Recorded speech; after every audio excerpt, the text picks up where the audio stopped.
I'm Kate. And I'm Ebong. And today we're dishing with you from Mio Restaurant, located at 1110 Vermont Avenue Northwest.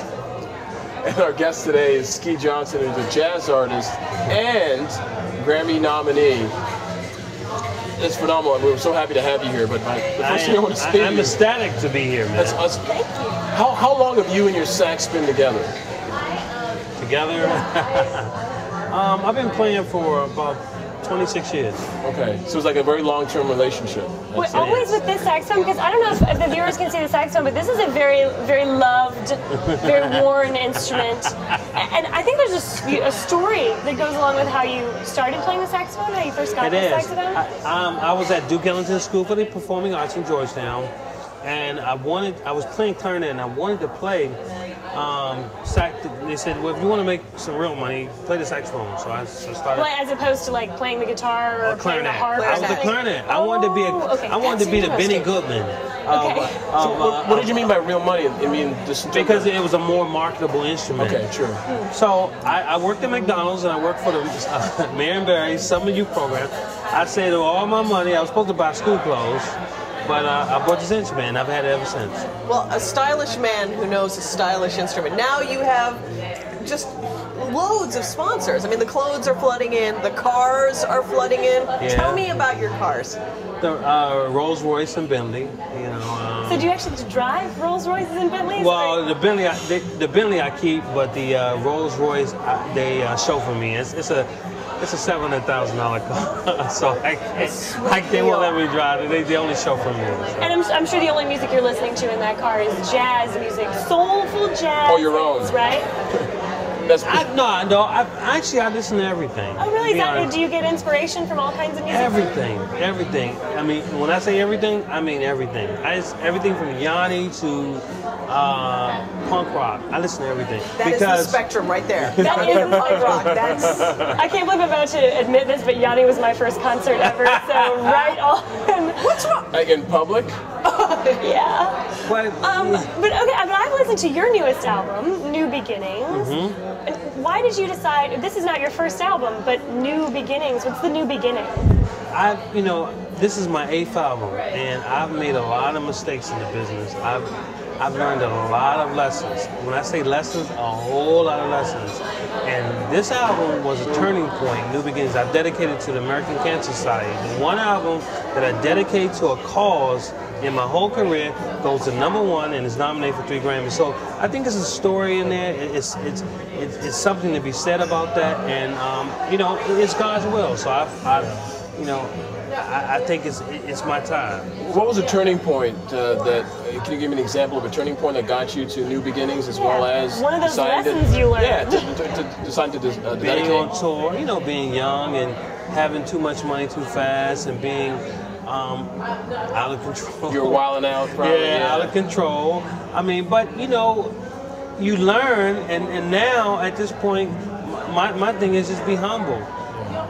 Be humble and thankful, and that you're having these blessings. That's my thing. And huge blessings. The Grammy nomination, which is huge. So my question is, if Kanye were to come up on stage while you were accepting your award, what would you say? I'd give him a hug. What's up? Hey, my man. I love you. I love you. What are you doing? You wouldn't hit him with the sax? No, I wouldn't. Okay. Well, how does it feel to be a Grammy nominee? I mean, a 3-time Grammy nominee, but how does that feel? Well, you got to understand, my first record came out in 1988. It's now 2009, about to be 2010. It took me all that time, and I made a lot of mistakes. So, I mean, I'm grateful, I'm happy, but I'm excited, but it's almost like surreal, because it's just not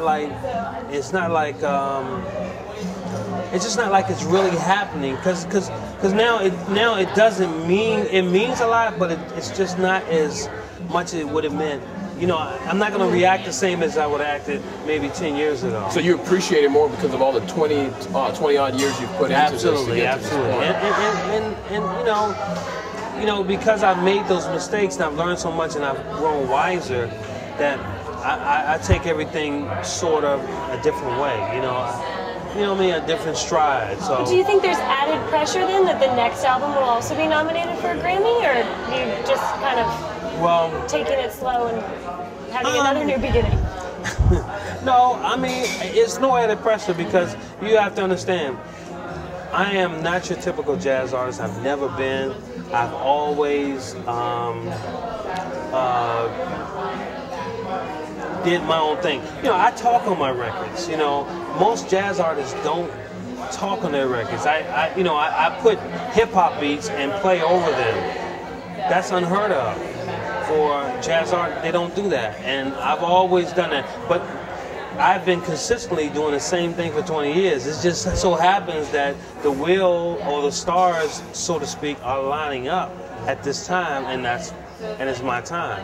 Well, DC's kind of known. I think DC's known for jazz. We have an annual jazz festival. You mentioned Duke Ellington.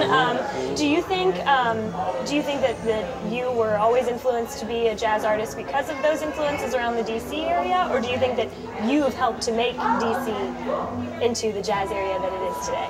No, it's always been that. Okay. U Street, Howard Theater was that corridor. Duke Ellington's from here. Marvin Gaye. I mean, it's always been there. I am a son of them.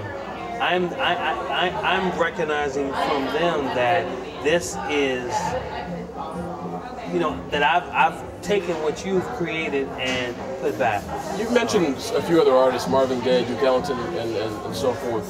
What would you be your dream collaboration with, you know, playing the sax, jazz, any genre of music? Not Kanye. I want to do an album with Jay-Z. I want to do an album, but I want all these people, all these different people on the album. Jay-Z, Diane Carroll. I want Anita Baker. I would like to have.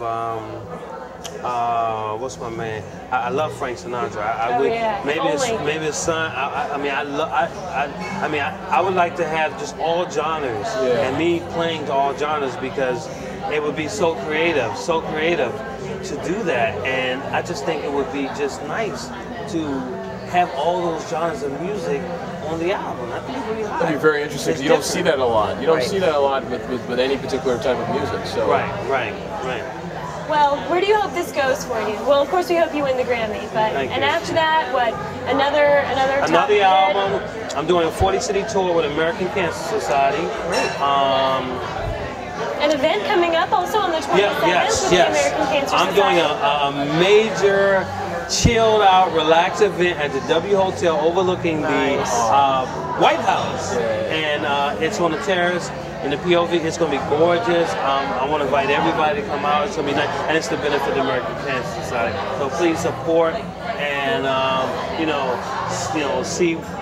make sure come out and support the event. Maybe the Obamas will hear the music and will just come on over. Maybe they will. What's that sound? But I'm inviting all my I'm inviting all my celebrity friends. It's going to be nice, man. And I'm so blessed to be able to do this music and to be able to get to this point. You know, I put it's all God's will. It really is. Well, we're so happy to have you. Congratulations on your Grammy nominations. Thank you. Congratulations on being #1 in the Jazz Billboard charts right now and on all of your success. Thank you. And as always, thank you for joining us here on this episode of The District Dish.